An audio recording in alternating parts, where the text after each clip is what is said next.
The U.S. is sending a destroyer through the strategic Taiwan Strait amid rising tensions with China over coronavirus crisis, days before island's president is sworn in for a second term.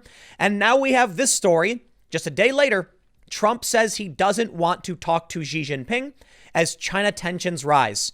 Not confidence building, not a good sign. There's been an ongoing escalation between the U.S. and China. China's not happy. The U.S. is not happy. We've been in a trade war. China sent a strike group through the South China Sea. The U.S. responded with an elephant walk, a bunch of bombers in Guam. The U.S. had to pull those bombers out because China apparently has a weapon that could wipe them all out. Then the U.S. sent some warships into the South China Sea. And then China claims they actually expelled one of those warships. So yes, dramatic. Maybe not overly dramatic, but escalations, tensions, fears of real conflict. The U.S. is now sending a destroyer, and Trump won't talk to Xi because of these tensions. And I got to tell you, man, it's only going to get worse from here.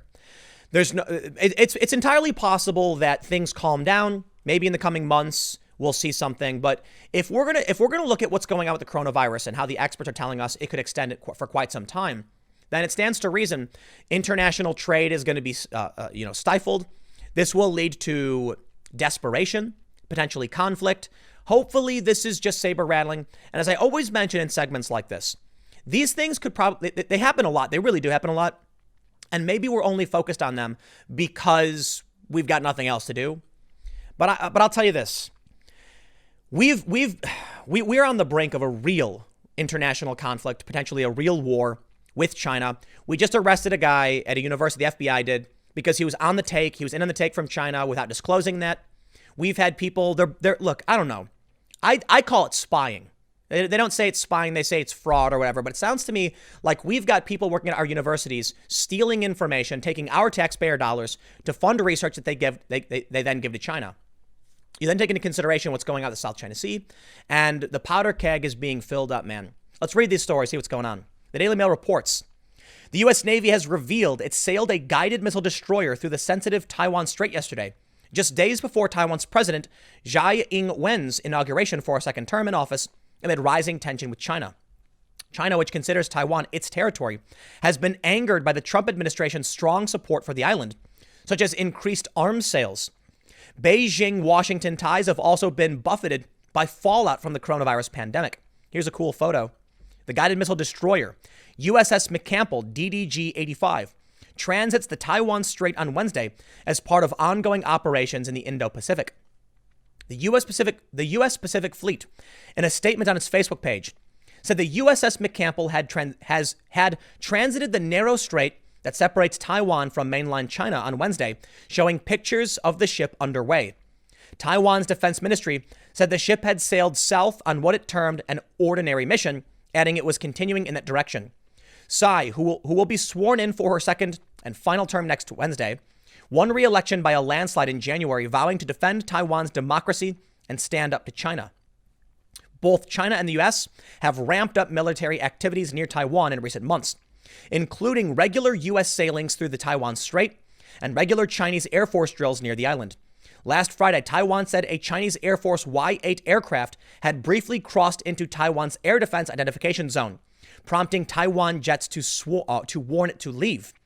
China operates the Y-8 both as a transport and early warning and electronic warfare aircraft.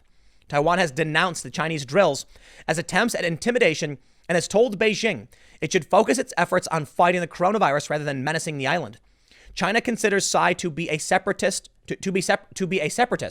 charges she strongly denies.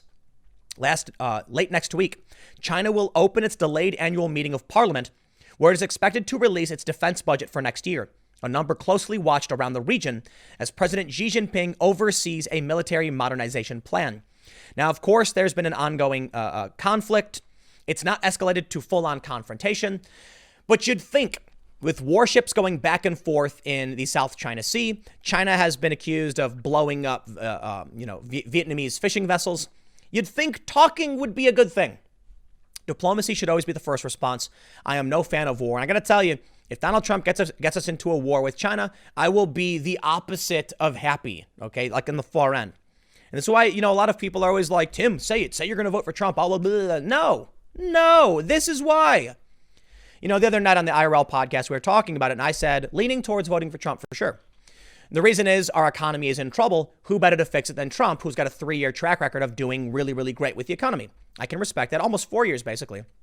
But I'll tell you what, man, a lot can happen in a few months. I'm not going to vote for a guy who gets us into a war with China. I can certainly understand how China may be the instigator. That's why I'm saying we will see what happens. But I will not be happy I don't think anyone's going to be happy if we get into a war with China. But I'll tell you what, stands to reason if we do, and it's China's fault, Trump will win in a landslide never seen before. It's going to be like he's going to win 500. He's going to win every, 538. He's going to win every single electoral vote. It's going to be an overwhelming landslide if we're in a war. It's just how it happens. I don't like the idea of war, but I do know that China has been pushing it hard. And it's not, I do not blame the U.S. for this one. There's a lot of things I do blame the U.S. for. I think we got awful foreign policy, especially what's happened in the Middle East over the past couple of decades. It's been trash. I understand what they're trying to do. A lot of people act like I don't know anything about foreign policy. It's like, I covered this more than domestic policy for the longest time. That's why it's a big issue for me. We've got the Qatar-Turkey pipeline. We've got China oil exploration in Africa and South America, the Nicaraguan canal. I know a lot about this stuff. And one of the big fears is that if the U.S. pulls out of these areas, China and Russia will move in, notably China. Listen, yes, I get that. But it doesn't mean we handled these things well. This is where things start breaking down. Let's read the story. President Donald Trump said he doesn't want to talk to Chinese President Xi Jinping right now and mused about eliminating the largest trading relationship in the world, with tensions high over the coronavirus outbreak. Asked in a Fox Business Network interview whether he had spoken to Xi recently, Trump said that they have a very good relationship, but right now I don't want to speak to him. I don't want to speak to him. Unprompted, he said that we could cut off the whole relationship. If we did, what would happen? You'd save $500 billion, an inaccurate reference to the volume of trade between the countries. Trump has sought to blame China for the coronavirus pandemic as public confidence in his handling of the outbreak has sunk. Okay, you know what? I'm not going to entertain this, Bloomberg. Let me tell you something. When Donald Trump was doing his press briefings and they were airing on TV, his approval rating kept going up. Once they cut those off, his approval rating has gone down. So to insinuate that Trump is doing this because his approval rating is going down, I very, very, very much disagree. No, I don't think so. I think Trump has always viewed China negatively. He was talking about this back in 2010. It's what he ran on. And it's his opportunity for a nationalist move to bring manufacturing back to the U.S., any opportunity to cut off the trade. And he's right in many capacities, many regards, that the U.S. was sending too much of their labor and factories overseas to China. We were being extracted. Our manufacturing is decimated. And then what happens is American companies get set up, hire Chinese factories and laborers to do the work, and then sell it back to Americans. That means American money is being siphoned off to foreign countries. Trump doesn't like it. So we saw the tariffs, the trade war, and now Trump is just looking for another excuse to go ham. Trump is talking about keeping our borders shut until COVID is no longer a threat. Well, think about what that means. 2 years, they say, until we have a cure. Trump could be like, can't have the borders open. Sorry. Trump is really shoring up our defenses. He's talked about bolstering the military, which he's done. He's talked about building a wall, national defense. And now we're entertaining the possibility of a real military conflict with China. Stands to reason Trump has had something like this in mind. Not overt or direct war, but perhaps Trump realized if he starts calling out China for the things they've done, stealing our intellectual property, spying in our universities, taking our manufacturing jobs, it could come to full-on physical confrontation. We recently heard in a report from Reuters that the Chinese Ministry of State Security issued a report to top officials, including President Xi Jinping, that they need to prepare for the worst case scenario, full-on physical confrontation with the United States. So you want to tell me that it's fear-mongering? That's why I wait till the end before I say this stuff. But let me tell you, man, I said it weeks ago, last month, we are on the brink of war with China.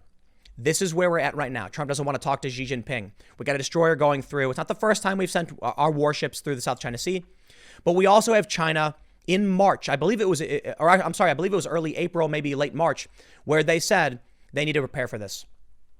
We know China is. Do you think the United States is? I would go and say yes. And that's why we pulled our bombers out of Guam.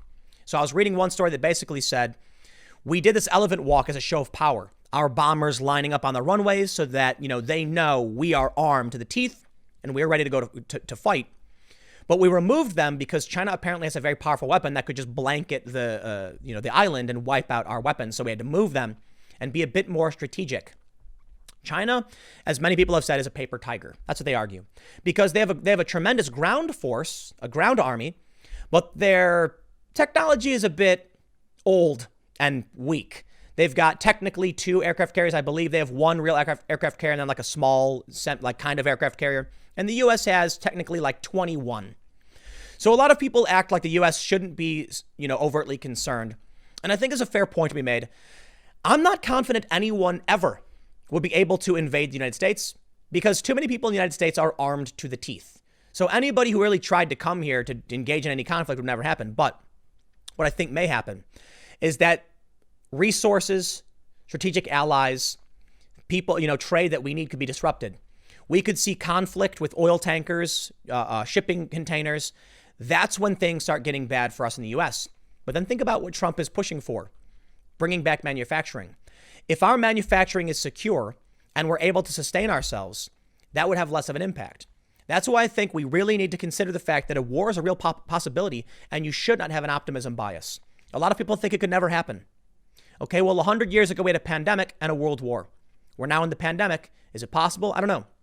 I think about that. I forgot what it's called. It's the generational theory, where it talks about how every 80 years something happens and we are potentially facing the next phase, which could be a great war. I don't know. I'm not trying to fearmonger, but it's happening. So you decide what you think about it. I'll leave it there. Stick around. Next segment will be tomorrow at 10 a.m. on this channel, and I will see you all then.